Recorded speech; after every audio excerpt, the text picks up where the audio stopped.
Good morning and welcome to Business Today. There is a new development expected to shape Nigeria's financial future, and that's the Nigeria Payment System Vision 2020 or PSV 2028. Launched by the Central Bank of Nigeria, this plan aims to transform how we pay, save, and transact. Launched by Nigeria Central Bank in September 2025 to modernize the country's digital payment systems, it aims to make payments faster, safer, more inclusive, so more people can access banking and digital money, and competitive on a global scale. In simple terms, it is like a roadmap for upgrading Nigeria's money transfer and financial tech world by 2028, building on previous plans like PSV 2025 with input from banks, fintech companies, and other experts. On the program today, I have joining me via phone head Hansard University Center for Entrepreneurship and Development, Ayodeji Lesomi, to explore the potential impact of this new development on the country's financial system and financially inclusive drive. My name is Odunayo Soya. Thank you so much for joining us on the program this morning. We'll take a short break. We'll be back. Don't go away.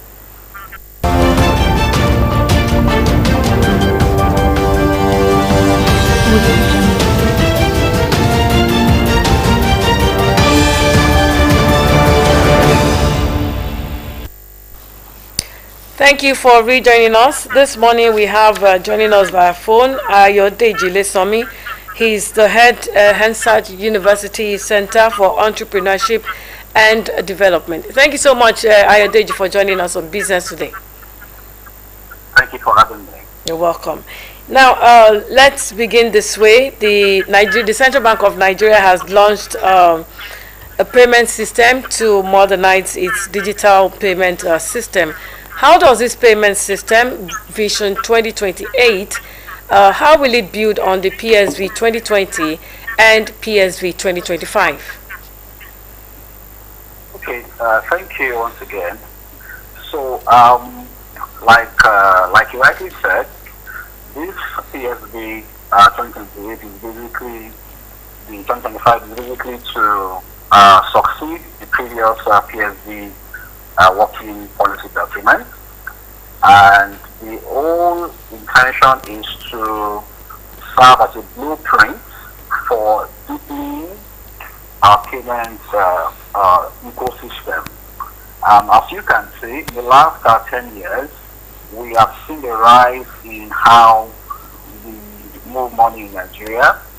We have seen the rise in how we have last mile money delivery systems, POS, and the like. So basically, this new document is to serve as the next phase in our financial landscape, and we hope, given the fact that there is enough to justify that in terms of more people are connected, we have more internet access. In a way, data is cheaper. So basically, these are like the ground level for finance to be deepened. So basically, the 2025 PSV document is to see how we can build on what we've done in the past and move to the next phase. In essence, it's to see how we can develop more electronic payment channels, mobile banking, we deepen them, then how we can, work more on the area networks. And I think some weeks ago, the CBN requested POS issuing companies to, on some directions in terms of having to geotag their devices to certain radios and things like that. So basically, we are preparing for the next phase of money movement, management, and digital payment. So basically, that's the design in a nutshell. Okay, now just as you said, the PSV 2025, that is 2025. It was launched in November 2022 and runs until the end of this year. Now, it is The PSV 2025 is a roadmap to make payments faster, to make it safer and easier for everyone. That is shifting from cash to digital options like mobile apps, cards, and online transfers. Now, for the PSV 2028, it is a 3-year blueprint to make payments more inclusive, that is reaching everyone, including rural and unbanked people. It is innovative, using new technology like AI and the digital currencies, and also secure, that is against fraud and hacks, and competitive on a global scale. In a nutshell, the goal of the PSV 2028, just as you said, is to push Nigeria towards a mostly cashless economy, by building on past successes to transform how people, businesses, and governments handle money. Now, with the rapid pace of technological advancement, how does PSV 2028 plan to future-proof Nigeria's payment system to remain globally competitive? Okay, thank you once again. So, first, you have more people access finance, or let's put it this way, greater access to financial inclusion. Now, you still have many persons in Nigeria who are unbanked and or underbanked, so to speak. So, this new document direction will bring more people into the net to be able to have access to finance. Young people, women, and people in the rural areas will have more access to finance. So this document will address that aspect. Number two, we call something interoperability. Basically, banks, fintechs, mobile money operators, and government will be able to come together, connect, and be able to settle any business they have seamlessly. That is, you have a platform that can allow these operators, these stakeholders, come together in a single platform and resolve, business transactions, issues, without having to go back and forth. Currently, yes, that is possible, but to an extent, this document will deepen how this is done. So more operators, more ecosystem leaders can come together and say, okay, we want to operate in a particular way. Now, recently the CBN has launched the open banking, operations, meaning that more people, more entities, organizations can access, financial related data in a structured and well-governed way.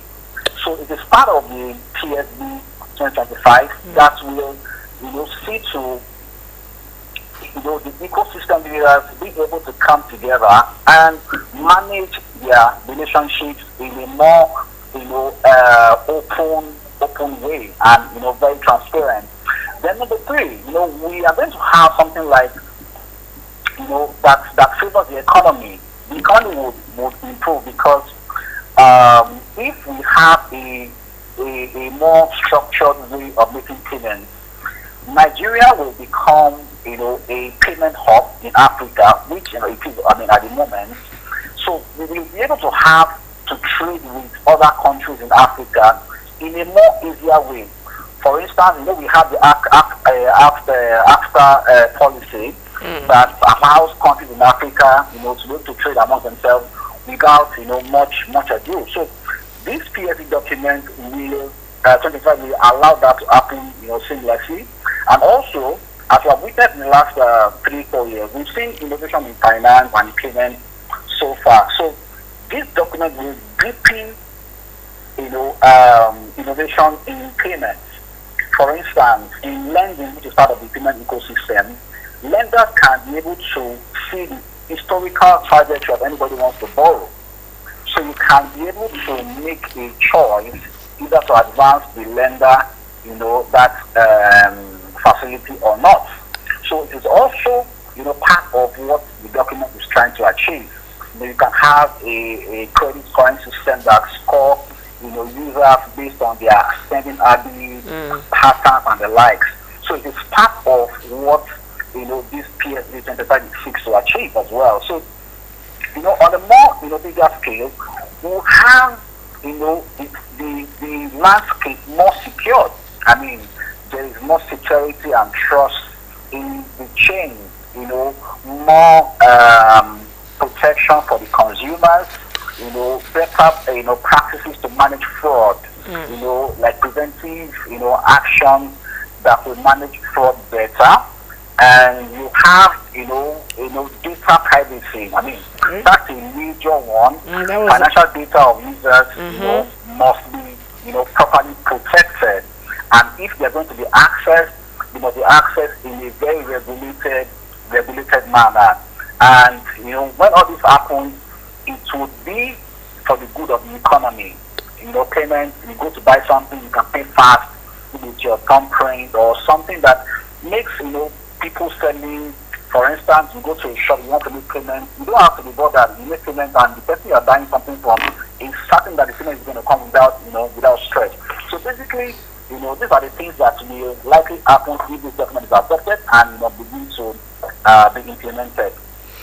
Right now, you've listed so many things here. That is access to finance, interoperability platform to resolve business. We've talked about resolving business transactions, access to financial related data, and you've talked about ecosystem coming together to manage their operations in a more open way, a structured way to make payments. But I am more concerned about the data privacy aspect. How do you see the PSD 2028 ensuring data privacy of bank customers? Okay, at the moment, Nigeria has a data privacy law, but I believe that serious organizations are already respecting. I mean, you cannot just access, data because you think you have access. You must go through a formal and established channel, and even when the data, comes to you, you must manage it properly. I think organizations have been requested by law to have data privacy officers. That is, in your respective organizations, you must have people that can process the data. Because if you look at it, in this new, digital world, the fact that we are going more digital, it means that we have enough data points where, data converge and where people can drop off a lot of things. So given that fact, it is highly essential that for us that is sane society or sane environment, the data that we have aggregated over time must be protected. So Nigeria, as much as I'm aware, has a data privacy law that requires that organizations, companies, both in finance, in any organization, we must manage data properly. So I believe strongly that serious-minded organizations who are mindful of their license, their operations, will respect the issue of data privacy. As a matter of fact, it is going to be a serious crime if a company is found breaching that data privacy laws of maybe your customers. You give unauthorized access to to users or maybe persons in the organizations who are not permitted. So I believe that under this new regime, and as a matter of fact, the CBN has been doing a lot of sanctioning. We have been so hands-on in protecting and sanitizing the payment ecosystem, and they have spared no cows. As far as we know. So I believe that this document, will be properly implemented by this current CBN administration, and I am very certain that there will be issues with data issues, privacy for this policy document. Okay, now the payment system, the newly launched payment system emphasizes financial inclusion. How do you see it addressing? How do you see the framework addressing the challenges faced in rural communities and the unbanked in accessing digital payment systems? Because according to the CBN, it is expected to give an opportunity for fintechs to have more room to expand into undeserved and rural markets. How do you see this working? So I believe that this current, this new document will expand, access. For instance, when you develop more agent network, for instance, we are seeing, I don't want to call names of, these respective POS organizations, but if you have seen how far they have penetrated, some rural areas, the point is it can only get better from that point. It can't go worse because Nigeria is actually moving towards that digital era. If you check level of internet access 10 years ago to now, I mean, the numbers are way higher. So things like this, you go to buy suya, the suya man is asking you to pay into his account, or he has a POS device that is collecting payment to it in a rural community. So it is going to get better and getting better. The internet access is cheaper. People have smartphones now, so people in rural areas will, have, these, functionalities happen in their lives. Basically, so as a government or as organization, I believe CBN will, see how they support, organizations to be able to deepen their agent network. Because the point is, the bigger sharks cannot do it alone. This is why we have seen how fintechs have, come to bridge the gap for the bigger financial, giants. So more fintechs will come to provide more services that will, bring the underserved and the rural market dwellers, rural dwellers to, come into that net and be able to be part of the ecosystem. Do you get them? One other thing I think can also help is financial literacy, right? If government invests more, or if the city invests more in financial literacy to their partners, we believe that more people will have knowledge of how finance works, of how payment also works. So I believe that this PSB document will, put in place frameworks that can, allow financial education in, local languages, using radio, community leaders, women groups, and the like. So, and one other thing I think, will also help is people need to trust more. When there is social peace, I believe that, it will deepen, what is being done. For instance, if you don't trust me, there is no way you will not have bias against what I'm trying to, bring to you. So if we're able to establish that social trust, systems, people will be more open and see, how better this system can serve them. Basically, so that's what I think, and I believe strongly that, more rural dwellers will, be captured under this new policy document. Nigeria's payment ecosystem, we know, faces infrastructure deficits, faces lots of challenges, including poor power supply and the limited internet access. We have, just as you mentioned, low financial and digital literacy, which we expect the CBN to work more on that, among other challenges. How do you see the PSV 2028 addressing these challenges? Okay, so at the moment,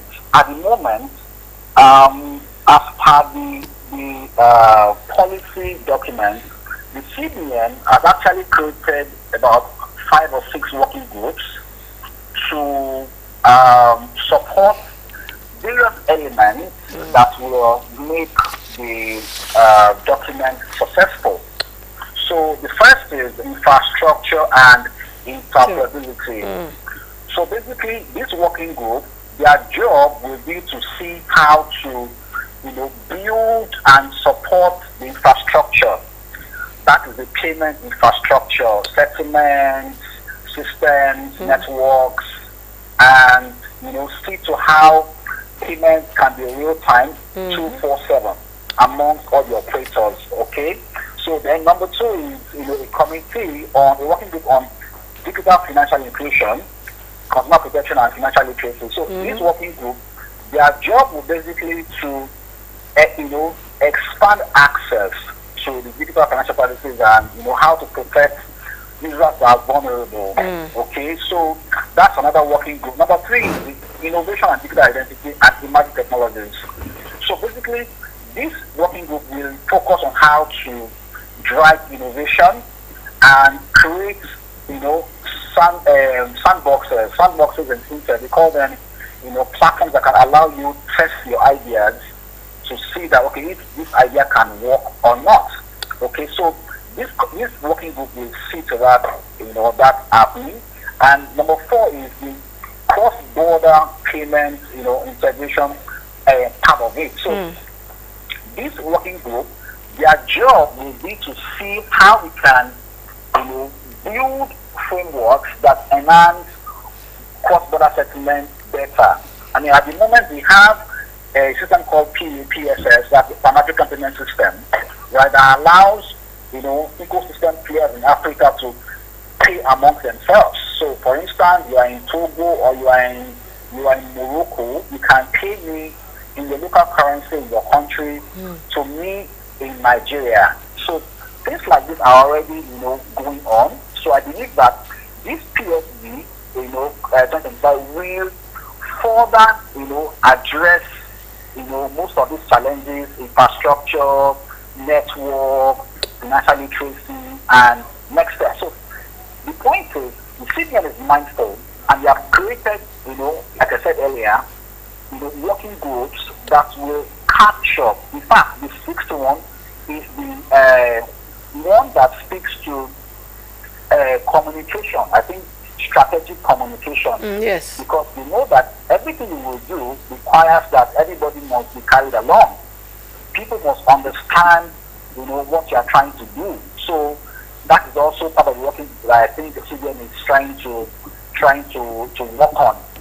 Strategic communication and stakeholder engagement. So basically, I strongly believe that CBN will achieve their target because they have started well, and I believe they will, achieve what they have set out to do in the policy document. All right, because our time is fast spent, Adeji, 2 questions in one. First of all, I will want you to rate the PSV 2025, how well it has done, and looking ahead, I want you to anticipate the impact of the PSV 2028 on businesses and investors. So now, let me say this at this point. At the moment, the financial system is not just about money alone any longer. We are in a digital era, right? So payment is not just about moving money. It is about innovation. We have seen that with the rise of the POS devices across the length and breadth of Nigeria. It is about making trade seamless. It is about driving inclusion. And it's about telling the world that Nigeria is a competitive player, that we can also hold our own amongst our peers.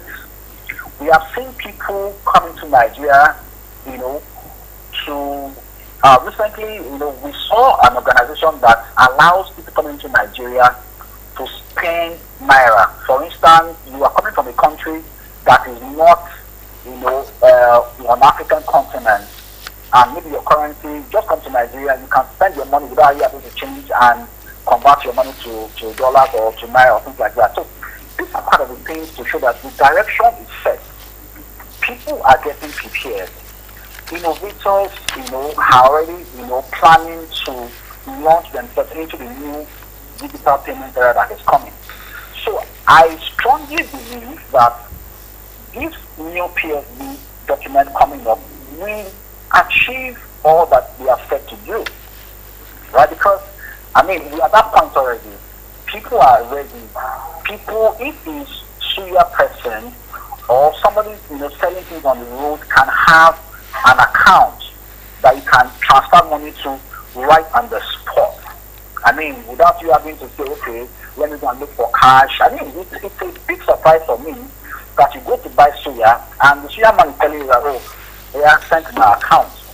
This is a reflection of where we are, and it can only get better, right? So I believe that the PSD document will strongly, my emphasis on that word, will strongly achieve that, because the groundwork is set already, the rails have been built, and the train is about to take off. So let's be watchful for interesting times ahead, and I strongly believe that Nigeria will